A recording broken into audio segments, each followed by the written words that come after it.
அஸ்ஸலாமு அலைக்கும் வரஹ்மத்துல்லாஹி வபரகாத்துஹு.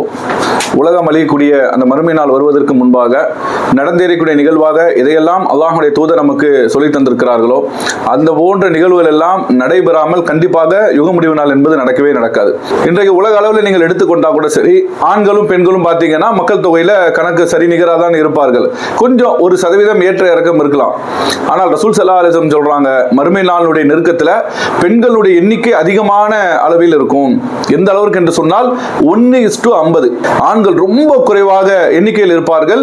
இது போன்ற ஒரு மக்கள் தொகையினுடைய நிலை மாறும் அளவிற்கு சூழல் வந்தால்தான் உலகம் அழியும் நாள் ஏற்படும் என்று அல்லாஹ்வுடைய தூதர் சொல்லி காண்பிக்கிறார்கள்.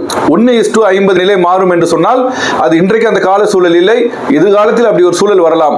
ஒருவேளை ஆண்களுடைய பிறப்பு சதவீதம் குறைந்து போயிடலாம், இல்லை ஏதேனும் பெரிய ஒரு அழிவுல ஆண்கள் அதிகமான எண்ணிக்கையில கொல்லப்படலாம். இப்ப நாடுகளுக்கு மத்தியில் யுத்தங்கள் வருது, அதுல அதிகமாக கொல்லப்படுறதோ வேற ஏதோ ஒரு நிகழ்வு நடக்க இருக்கிறது. அதுல ஆண்கள் அதிகமாக அழிவை சந்திக்கக்கூடிய நேரத்தில் பெண்களுடைய எண்ணிக்கை ரொம்ப அதிகமாக 1:50 அளவுக்கு போகின்ற பொழுதுதான் கண்டிப்பாக அது போன்ற நிகழ்வும் நடந்தேறிய பிறகுதான் மறுமை நாள் வரும் என்று அல்லாஹ்வுடைய தூதர் நமக்கு சொல்லி காண்பிக்கிறார்கள்.